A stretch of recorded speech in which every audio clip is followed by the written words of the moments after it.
بسم اللہ الرحمن الرحیم لقد کان لکم فی رسول اللہ اسوۃ حسنہ۔ حضرات گرامی قدر، یہ میرے لیے بڑی اعزاز کی بات ہے کہ مجھ جیسے ناچیز کو آپ کے سامنے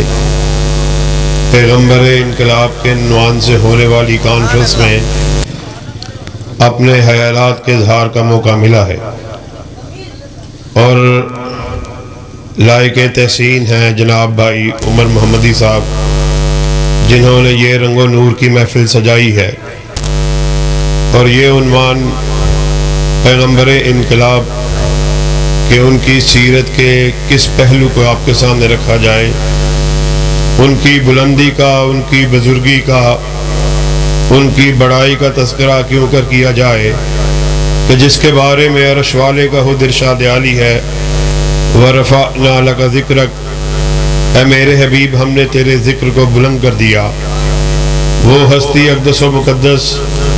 کہ ان کی شخصیت کے ایک ادنا سے پہلو پر بھی اگر گفتگو کرنی شروع کی جائے، رات بیت جائے، مگر آپ کی شخصیت کے تذکرے کا حق ادا نہیں ہو سکتا۔ اور ذہن میں یہ بات آتی ہے کہ آپ کی شخصیت کی حسن کی بات کی جائے، آپ کی بہادری کی بات کی جائے، آپ کی صحابت کی بات کی جائے، آپ کے زندگی کے کس پہلو پر روشنی ڈالی جائے، میرے ذہن میں یہ بات آئی کہ اللہ کے فضل و کرم سے ہم نے اس بڑے کو اپنا بڑا مانا ہے کہ جس کے چہرے کو دیکھ کر ایک بڑھیا نے کیا خوب کہا تھا، مَضَتِ الدَّهُورُ وَمَا أَعْتَيْنَا بِمِثْلِهِ وَلَقَدْ أَتَا فَأَجَزْنَا عَنْ نُظَرَائِهِ، مدتیں بیت گئیں آپ جیسا چہرہ دیکھے ہوئے، مگر جب آپ کے چہرہ پر انوار پر نظر پڑی، منہ سے بے اختیار نکلا کہ آپ جیسا جنا جا سکتا ہی نہیں۔ اور اہل حدیثوں، تمہیں مبارک ہو کہ ہم نے اس چہرے کی طرف دیکھا کہ اب ہمارا دل کسی اور چہرے کی طرف دیکھنے کو کرتا ہی نہیں۔ اللہ کے فضل و کرم سے آپ کے چہرے کا ذکر آیا، میرے ذہن میں یہ بات آ گئی کہ عبداللہ بن جابر نے آپ کے حسن کا صحیح نقشہ کھینچا، کہنے لگے ایک رات جب آسمان چاند اپنی پوری آب و تاب سے چمک رہا تھا، آسمان کو ستاروں نے اپنی لپیٹ میں لیا ہوا، میں چاند کی چاندنی کے سحر میں مسحور، میرے قدم بے اختیار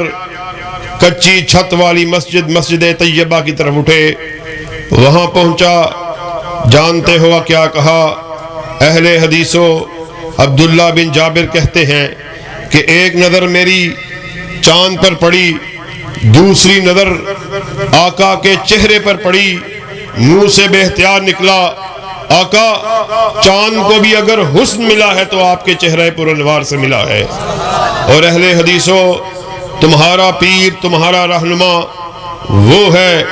کہ جس کے دیکھ کر حسان بن ثابت نے کہا تھا، وَأَحْسَنَ مِنْكَ لَمْ تَرَكَتْ عَيْنِي وَأَجْمَلَ مِنْكَ لَمْ تَلِدِ النِّسَاءُ خُلِقْتَ مُبَرَّأً مِنْ كُلِّ عَيْبٍ كَأَنَّكَ قَدْ خُلِقْتَ كَمَا تَشَاءُ۔ اے میرے حبیب، ایسا محسوس ہوتا تھا آپ بارگاہ رب العالمین میں کھڑے، آپ اللہ کو کہہ رہے، اللہ مجھے ایسے بنا، ایسے بنا، آپ کہتے چلے گئے، رب بناتا چلا گیا۔ اللہ کے فضل و کرم سے یہ ہمارا ترہ امتیاز ہے، یہ ہمارا وصف ہے، یہ ہماری دعوت ہے کہ ہم اللہ کے فضل و کرم سے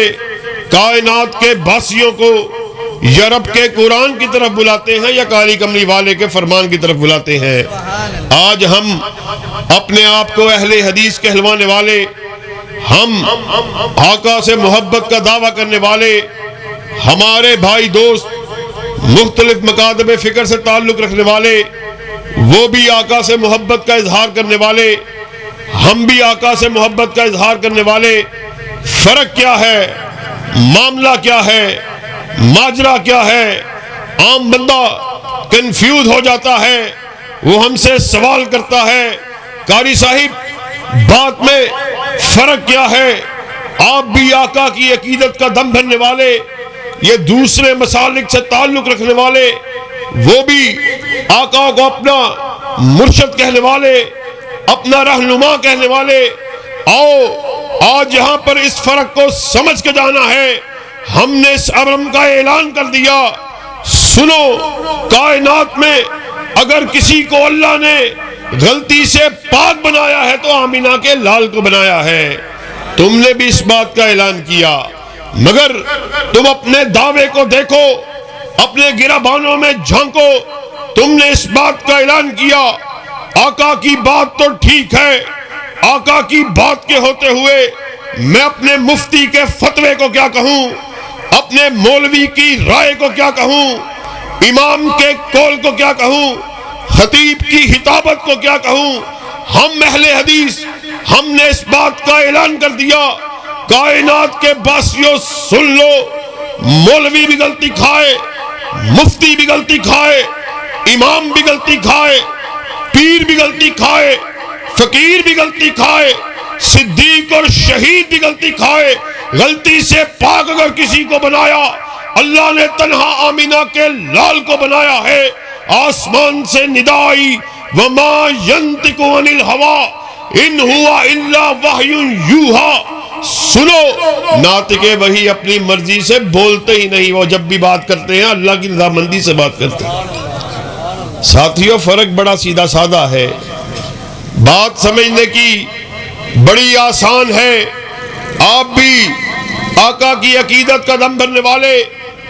آقا کی محبت کا اقرار کرنے والے، ہم بھی آقا کی محبت کا دم بھرنے والے، مگر مسئلہ یہ ہے، ہمارا عقیدہ یہ ہے، ہمیں منوانا ہے، یا رب کا قرآن لے آؤ یا کالی کملی والے کا فرمان لے آؤ، ہماری گردنوں کو جھکا ہوا پاؤ گے۔